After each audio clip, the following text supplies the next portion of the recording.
3 Gizi Pertikas Kemenkes Kupang. Di sini saya akan bawakan mata kuliah Gizi Darurat Bencana dengan materi konsep layanan gizi dalam keadaan bencana atau dalam kondisi bencana. Sebelum kita masuk ke dalam materinya, kita harus ketahui dulu apa sih itu bencana. Jadi bencana adalah suatu peristiwa atau suatu kejadian yang dapat merugikan masyarakat, dapat mengancam masyarakat baik dalam penghidupan maupun kehidupan mereka yang diakibatkan oleh faktor alam atau faktor non-alam. Lalu sebelum itu kita harus tahu dulu bahwa bencana juga dibagi menjadi 3 jenis, yaitu bencana alam, bencana non-alam, dan juga bencana sosial. Bencana alami contohnya seperti banjir, tsunami, gunung meletus, dan juga ada gempa bumi.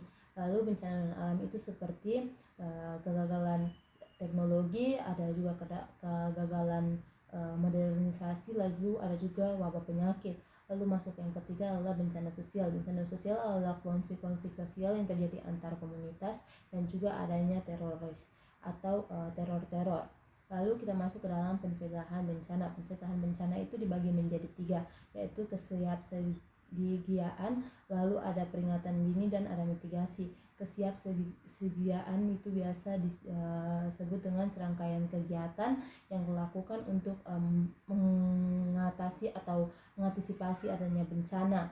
Itu biasa dibuat oleh organisasi-organisasi tertentu yang dilakukan dengan langkah-langkah yang tepat agar dapat berdaya guna. Lalu kita masuk ke dalam peringatan dini. Jadi peringatan dini itu adalah serangkaian kegiatan yang dilakukan untuk memberikan peringatan secara segera mungkin kepada masyarakat untuk dapat mengatasi apabila bencana dapat terjadi, dan itu biasa dilakukan oleh oknum-oknum atau pihak-pihak yang berwenang. Lalu kita masuk ke dalam mitigasi. Jadi mitigasi itu adalah suatu upaya untuk mengurangi dampak atau risiko dari bencana. Mitigasi juga dibagi menjadi 2, yaitu mitigasi aktif dan mitigasi pasif.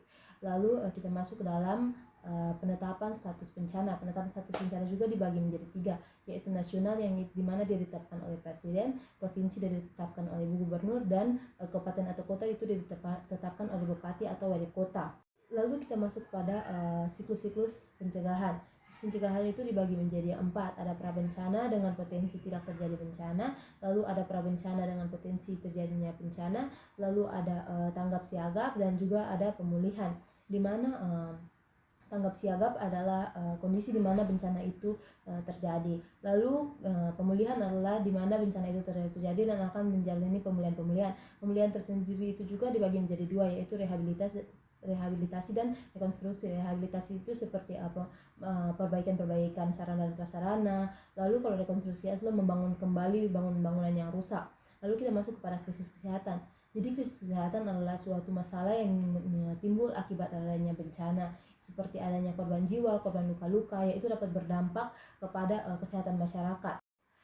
Di sini juga pelayanan gizi dalam darurat bencana itu juga dapat berupa kami akan menyediakan makanan-makanan dan minuman-minuman sebagai kebutuhan pokok yang sangat penting bagi masyarakat yang terdampak bencana.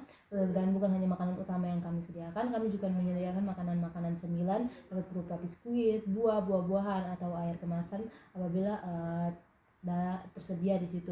Dan kami juga membuat dapur umum, di mana dapur umum itu dapat memenuhi kebutuhan gizi masyarakat yang terdampak bencana alam, seperti karbohidratnya, proteinnya, protein nabatinya, lemak, vitamin, ataupun mineral. Dan juga kami akan menyediakan suplemen yang dapat membantu tetap menjaga kesehatan masyarakat yang terdampak bencana. Lalu kita masuk juga ke dalam SOP gizi di pengungsian. Jadi SOP gizi di pengungsian itu dibagi menjadi 5. Yang pertama adalah menghitung kebutuhan gizi dalam kalori,